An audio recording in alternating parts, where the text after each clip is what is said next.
Assalamualaikum warahmatullahi wabarakatuh. Halo, hai semuanya. Perkenalkan, aku Adinda Cecilia Pahlevi yang sebulan lalu ceritain ke kalian gimana hari pertama di IGD.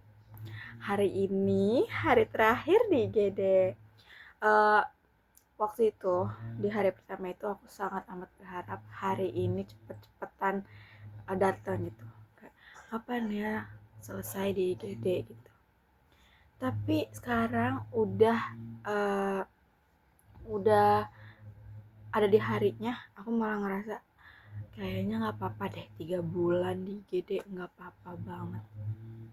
Tapi kita harus pindah ruangan, dan di sini aku mau ceritain gimana selama aku 1 bulan ada di GD.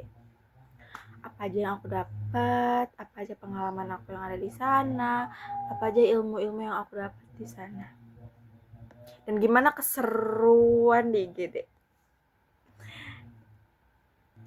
First thing first, pasti kalau kalian baru datang ke IGD, kalian sangat amat canggung. Gak cuma di IGD, semua ruangan pasti canggung. Tapi hari kedua, hari ketiga, hari keempat, dan seterusnya kalian mulai enjoy. Dan itu yang aku rasain sekarang. Kalau misalkan berpikirnya IGD tuh serem, IGD itu terlalu riuh, emang iya sih. Tapi nggak setiap hari kayak gitu. Ada mungkin dalam 6 hari ada 4 hari atau ada 3 hari yang chaos. Tapi setelahnya enggak. Tapi itu sesuai dengan rumah sakitnya ya teman-teman. Tapi di rumah sakit yang aku lagi PKL ini cenderung banyak, tapi ada juga sepinya gitu, ada juga nggak ramenya gitu. Nah, kalau misalkan kalian pikir kakak perawatnya bakalan judes, jutek, atau kayak nanti kita diajarin gak ya, nanti kita nganggung-nganggung gak ya, kalau hari pertama mungkin iya, tapi seterusnya enggak sama sekali.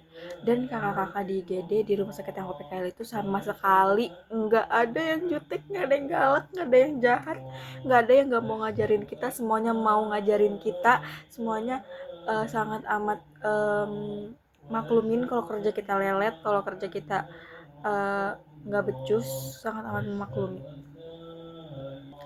Aku punya cerita waktu itu teman aku yang satu shift sama aku, dia ngoplos obat.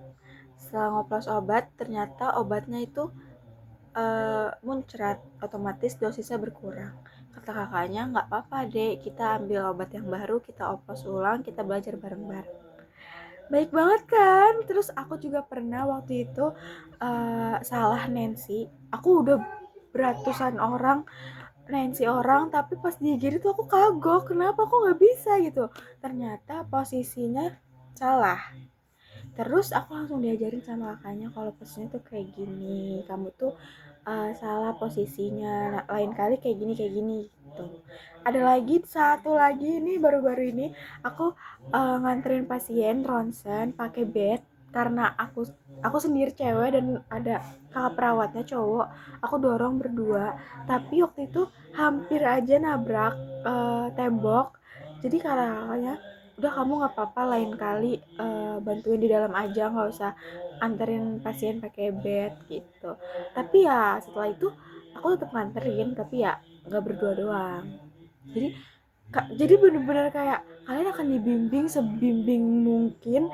Kalian akan kayak ngerasa, oh ternyata nggak seburuk itu, ternyata nggak seserem itu, ternyata seseru ini ya gitu.